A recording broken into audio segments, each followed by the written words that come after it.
Olá pessoal, tudo bom? Meu nome é Felipe Cardoso, eu sou autor, advogado e sócio fundador da Cardoso Advogados Associados. E ontem no nosso perfil do Instagram, Cardoso Advogados, eu prometi fazer um vídeo para o nosso Instagram TV para falar um pouco mais sobre o coronavírus e eu quero falar especificamente com base no Código de Defesa do Consumidor para você que tem eventualmente uma passagem comprada, principalmente se for para a Europa, tá? Mas isso vale também para outros países, né, do nosso planeta Terra que estão aí com um índice elevado desse coronavírus. Pessoal, esse vírus já tem devastado, né, as bolsas de valores do mundo todo. Aqui no Brasil a gente saiu de quase 120 mil pontos para os 74 mil. Né? A gente acionou o Circuit Breaker, né, que é um dispositivo de segurança da Bolsa de Valores que ela interrompe o pregão caso tenha uma desvalorização de 10%. Né? A Bolsa de Nova York também realizou esse dispositivo do Circuit Breaker, que é, traduzindo aí, a quebra do circuito para você não deixar a situação se alastrar cada vez mais. E ontem eu elaborei um artigo que está publicado lá no nosso site, cardosoadv.com.br, e também no meu perfil do Jus Brasil, que é exatamente para falar sobre isso. Então esse vídeo é um resumo do que está nesse artigo lá e tem dados estatísticos, está bem bacana, confere lá, você vai gostar muito. Bom, pessoal, e para começar eu quero fazer a seguinte indagação. Imagine que você comprou uma passagem e muitas companhias aéreas, na verdade, hoje já estão tendo uma proposta para remarcação de passagem sem custo adicional para o consumidor. Geralmente as passagens econômicas elas não prevêem qualquer tipo de reembolso por parte da companhia aérea, né? Então as companhias elas estão oferecendo você poder remarcar sua viagem ou então obter crédito com a companhia sem qualquer custo adicional, reverter o preço da passagem em crédito. Mas aí eu faço a seguinte indagação: vamos supor que você tinha um compromisso. Vamos supor que você foi para o casamento de um parente, que você foi para alguma coisa que tinha que acontecer naquele período. E depois você não pode. Ou então suas férias estavam programadas para aquele período e você não vai ter a oportunidade de viajar em um outro momento. Será que cabe a restituição integral do valor pago pela passagem aérea? E isso vale também tanto para hotel reservado como para passeios eventualmente comprados, tá, pessoal? E a princípio a gente tem que analisar a seguinte situação: essa passagem aérea ela foi comprada anteriormente ou agora, né? No momento em que a pandemia, que na verdade ela se torna uma pandemia mundial, segundo a OMS, a Organização Mundial de Saúde, será que a pessoa que compra a passagem hoje ela teria direito a um reembolso? Na minha concepção, não. Porque o fato que vai fazer com que ela cancele a passagem lá na frente é o mesmo que já existe hoje, que é a caracterização de uma pandemia mundial, né? Se a situação se agravar em relação à data de hoje, beleza, vamos supor que a pessoa queira ir para um país que os índices de contaminação estão lá embaixo. E aí, mês que vem, o índice tá altíssimo. Então, nesse caso, nós temos um fato novo. Nós temos que a situação do país de destino se agravou. Sendo que se a situação do país de destino se mantém a mesma do momento em que ela comprou a passagem, na minha humilde opinião, essa pessoa não teria o direito do reembolso integral. No máximo, ela vai ali cumprir, vai ter direito ali às restituições previstas no ato da compra da passagem conforme o bilhete comprado, tá? Isso é minha opinião para quem comprou sabendo já dessa crise, porque o motivo que vai fazer com que ela cancele lá na frente é o motivo que já existe no ato da compra da passagem. E aí vamos supor que você está com a passagem comprada lá atrás, né, pessoal? Então a primeira coisa que nós temos aqui para verticalizar sobre o tema é o seguinte: falar sobre o que a lei determina. O Código de Defesa do Consumidor, em seu artigo 6º, diz que fica considerado como direito básico do consumidor a proteção à vida, à saúde e à segurança contra riscos provocados por práticas no fornecimento de produtos e serviços considerados perigosos ou nocivos. Pessoal, é incontestável que você ir hoje para os países da Europa, ou principalmente a China, é um estado que vai colocar a sua vida em risco, a sua saúde em risco. Então, o Código de Defesa do Consumidor, ele dá o direito, ele considera como direito básico do consumidor esse tipo de proteção. evitar ser constrangido por uma doença, evitar ter um problema de uma doença por um país que o índice de desenvolvimento dela está enorme, né?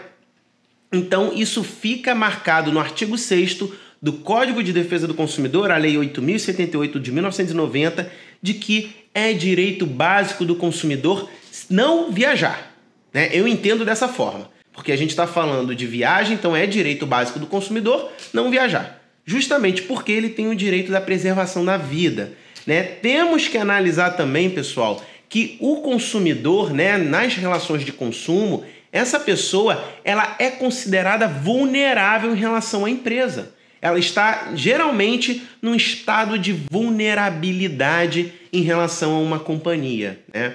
Então, nós temos a princípio esses dois critérios, que o Código de Defesa do Consumidor prevê o direito de proteção à saúde, à segurança desse cara, e também prevê que ele é vulnerável em relação à empresa, né?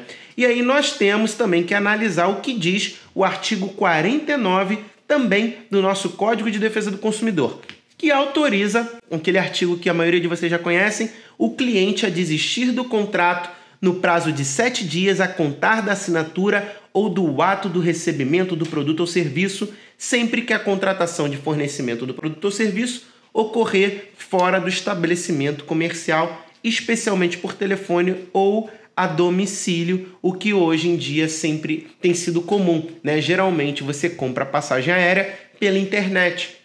Isso é muito comum, então você teria o direito a contar daqueles 7 dias ali de desistir dessa compra sem apresentar qualquer motivo. Desisti, cansei, não quero mais. Dentro dos 7 dias, você tem esse direito de cancelamento. Em se tratando de passagem aérea, novamente abro parênteses aqui para minha opinião, que você poderia até cancelar mesmo após esses 7 dias. Óbvio que você respeitando um prazo razoável para você dar tempo da empresa comercializar novamente esse espaço que você ocuparia. Então vamos supor que a companhia aérea ela vende um espaço lá por R$2.000, uma viagem para determinado lugar, você cancelou a viagem, falta aí 3 meses. A companhia aérea vai botar aquele lugar de volta para venda, né? E provavelmente ela vai vender mais caro do que vendeu para você, porque quanto mais próximo a data da viagem, geralmente mais caro é a passagem, né? Então não considera-se razoável a empresa reter, pelo menos eu não considero, a empresa reter um percentual do cliente alto e ainda colocar esse assento novamente para venda, cobrando um valor mais alto do que cobrou para o cliente anterior, né? Então, coloco esse raciocínio como reflexão para a minha conclusão final do vídeo, tá? Devemos buscar ainda, pessoal, lastro no Código Civil, onde no artigo 393 nós podemos dizer que o devedor ele não será responsabilizado pelo prejuízo resultante de caso fortuito ou força maior se expressamente não for ele o responsável pela sua causa. Aqui eu não estou questionando, nem a companhia aérea, nem o consumidor é responsável pela pandemia do coronavírus, né? Então é algo aí que foge das mãos tanto da empresa aérea, tanto do consumidor. E aí, quem não vai ser responsabilizado por esse caso de força maior aí, já que os dois não têm responsabilidade? Na minha opinião, nós temos que levar em consideração a vulnerabilidade do consumidor. Então, se o consumidor vai dever à empresa, né, porque o cancelamento não vai se dar de forma integral, esse cara, ele é, como nós falamos anteriormente, ele é vulnerável em relação a essa companhia aérea. Então, segundo o Código de Defesa do Consumidor, o caso de força maior e o caso fortuito, o consumidor ele não será responsabilizado por esse tipo de situação. Ele não tem que ser penalizado por esse tipo de situação. É o que eu considero, levando em consideração toda essa fundamentação. Estou jogando aqui para vocês fundamentação para a gente chegar lá na conclusão, tá, pessoal? Então, o que o PROCON tem dito? O PROCON tem dito que tem que devolver integral caso não chegue no acordo. A ANAC já considera que você tem que ouvir aí o que a empresa, você tem que respeitar os critérios de compra da empresa, tá, pessoal? Então, nós temos também o último critério, que é o risco do negócio. Assim como uma seguradora vai ter mais ou menos lucro de acordo com o índice de sinistro que ela recebe, né, a gente considera que isso é algo inerente à atividade, é um risco da atividade. Ou então até mesmo um atraso ali de uma aeronave que causou atraso no voo do cliente. Isso aí já é uma outra situação que aí geralmente tem indenização, né? Mas o atraso de um avião da companhia, ainda que ela não tenha sido responsável diretamente, é risco inerente à atividade. Então, o estado que nós temos hoje de uma pandemia mundial, onde a maioria dos voos, né, você tem esses voos intercontinentais para um continente que tem lastros enormes hoje de índice de desenvolvimento do coronavírus, na minha concepção, não que a gente tenha que tornar isso como taxativo, mas a gente pode considerar, sim, o risco inerente da atividade para chegar à conclusão.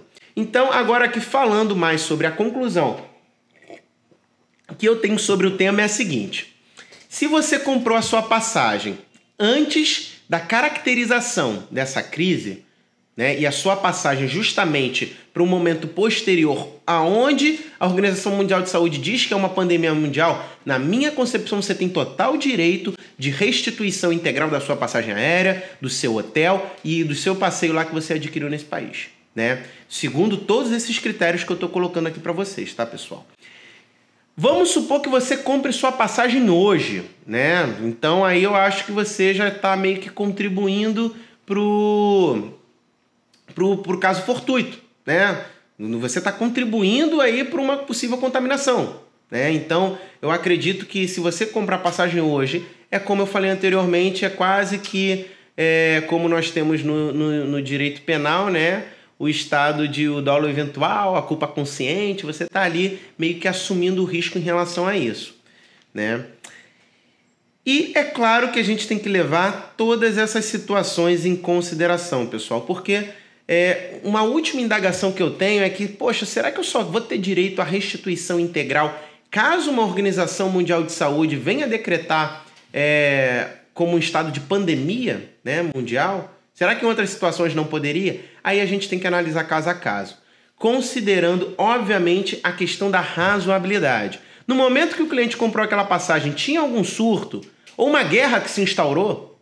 Né? Será que do nada, da noite para o dia, se instaurou uma guerra e se tornou impossível essa viagem?